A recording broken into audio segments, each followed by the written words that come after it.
17.19.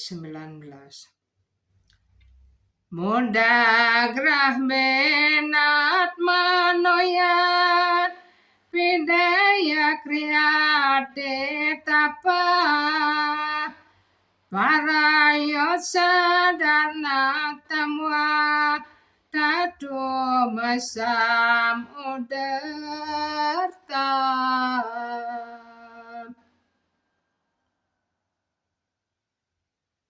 Pertapaan yang dilakukan berdasarkan kebodohan dengan menyiksa diri atau untuk menghancurkan atau menyakiti orang lain dikatakan sebagai pertapaan dalam sifat kebodohan.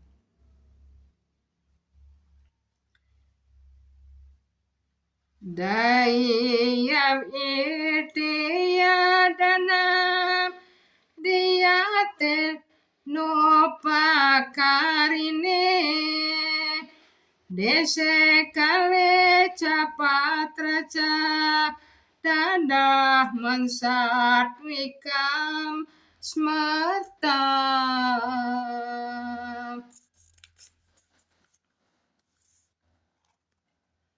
Kedermawanan yang diberikan karena kewajiban tanpa mengharapkan pamrih pada waktu yang tepat di tempat yang tepat kepada orang yang patut menerimanya dianggap bersifat kebaikan.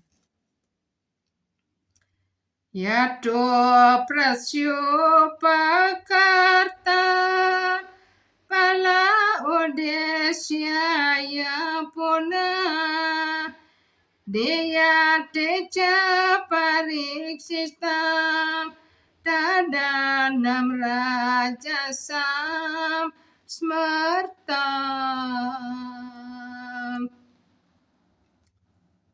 Tetapi sumbangan yang diberikan dengan mengharapkan pamrih atau dengan keinginan untuk memperoleh hasil atau pahala atau dengan rasa kesal dikatakan sebagai kedermawanan dalam sifat nafsu.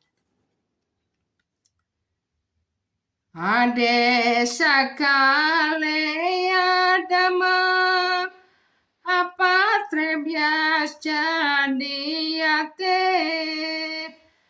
asap kerta lawinatam dan tamasa udartam.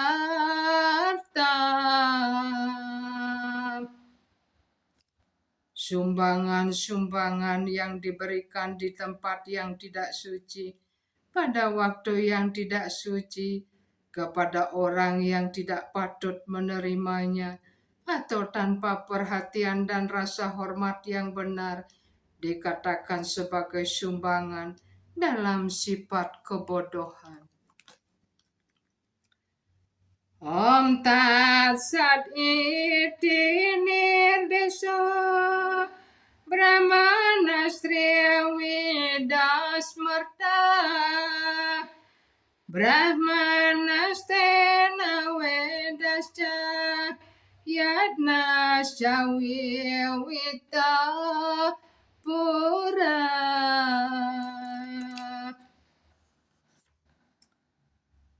Sejak awal ciptaan, 3 kata Om Tat Sat digunakan untuk menunjukkan kebenaran mutlak yang paling utama. 3 lambang tersebut digunakan oleh para Brahmana sambil mengucapkan mantra-mantra Weda dan pada waktu menghadurkan korban suci untuk memuaskan Yang Maha Kuasa. Tasmat Om Iti Udatya Yadna Dana Tapa Kriya Prawartante Vedan Mukta Satatam Brahmawa Dina.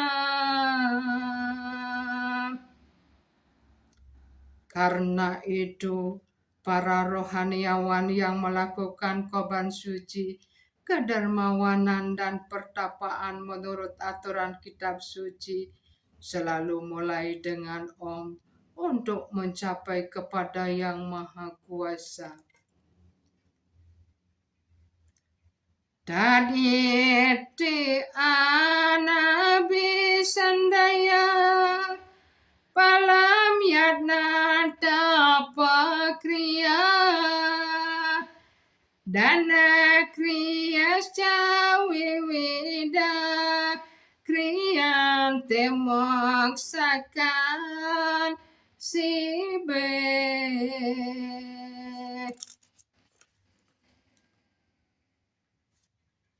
Tangan menginginkan hasil atau pahala, hendaknya seseorang melakukan berbagai jenis korban suci, pertapaan dan kedermawanan dengan kata tat. Tujuan kegiatan rohani tersebut ialah untuk mencapai pembebasan dari ikatan material. Kami ulangi. Tanpa menginginkan hasil atau pahala, hendaknya seseorang melakukan berbagai jenis korban suci, pertapaan dan kedermawanan dengan kata tat. Tujuan kegiatan rohani tersebut ialah untuk mencapai pembebasan dari ikatan material. Sad bawe sadu bawe ca sad iti eta prayojate prasasti karmani tata sajab dapartayo jate. Yadne tapasi danecha stita saditi choyate karma jaiwatat atiyam saditi ewabit yate.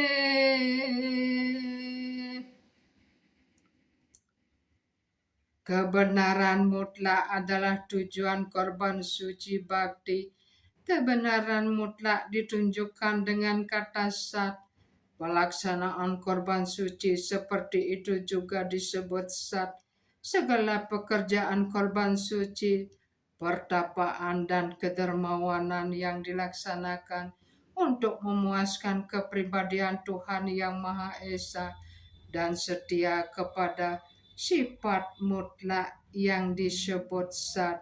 Wahai putra Partha, asra daya hutam datang, tapas tapam kertam cayan, asam iti uryate partana catat prehyanohiha. Apapun yang dilakukan sebagai korban suci, kedermawanan maupun pertapaan tanpa keyakinan terhadap Yang Maha Kuasa tidak bersifat kekal.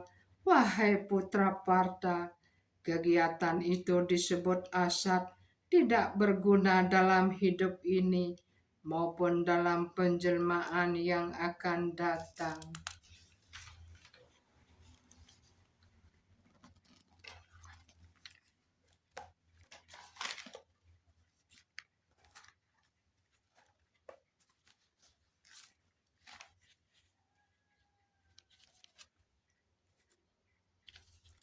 Jadi kesimpulan dari bab